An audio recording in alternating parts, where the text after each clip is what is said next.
Tsy anjaran'ny fiangonana irery ihany fa andraikitry ny fanjakana ihany koa ny fifanomezan-tanana amin'ny fiahinan'ny zaza marefo. Mbola mahery ny 500 izy ireo ankehitriny no toezainany amin'ny akany avoko Ambohidratrimo izay mankalaza ny 550 taonany ankehitriny.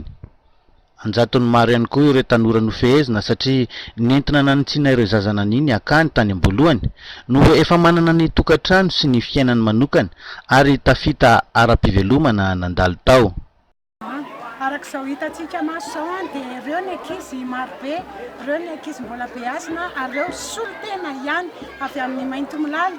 Izay ankizy efa nobeazina teto tao anatin'izay 550 taona izay. Ny ankabetsahan'izy ireo zany dia efa manana asa, manana andraikitra eto amin'ny firenena, misy mitantana akany, misy psychologue, misy miasa amin'ny hôpitaly, misy miasa amin'ny télévision. Reny rehetra reny zany dia ankizy efa nitezanay teto amin'ny akany avoko avokoa ary mahafinaritra fa amin'izao fetiny akany izao dia tonga eto izy ireo miara-paly aminay ary mijoro fahavolombelona amin'ireo zandriny indray fa tena rehefa vonona ny miezaka dia tena tafita eto amin'ity akany avoko Ambohidratrimo ity.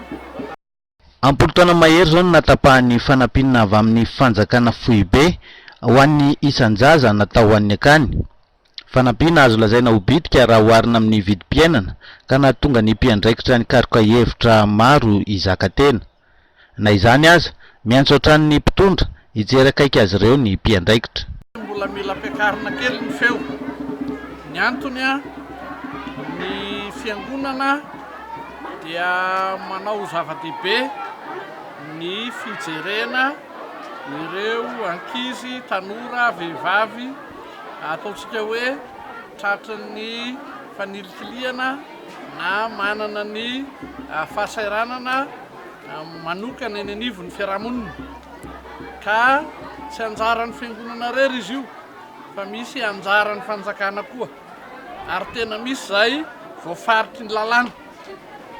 Androany aza moa dia nanao antsoavy tamin'ny solombavam-bahoaka izay nanatrika teto mba ho ampidirina ho isan'ny volavolan-dalàna dia za io resahana amin'ny anteny miram-pirenena ny ahazahoan'ny fanjakana mampitombo bebe kokoa ny fandraisana anjarany amin'ny fiahiana itony olona manana olana na fahasairanana manokana eny anivon'ny fiarahamonina itony.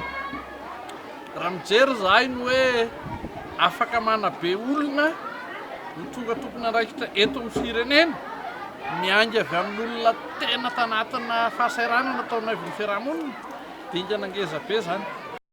Zava-dehibe ary reharehan'ny faritra misy azy ny fijoroan'ny akany. Hoy ny solombavam-bahoakan'i Madagasikara voafidy teny amin'ny distrikana Ambohidratrimo ka tsy tokony ho tsinitsiniavina ny fisiany ary rariny raha ifanometanana aminy ny fanjakana Maefa.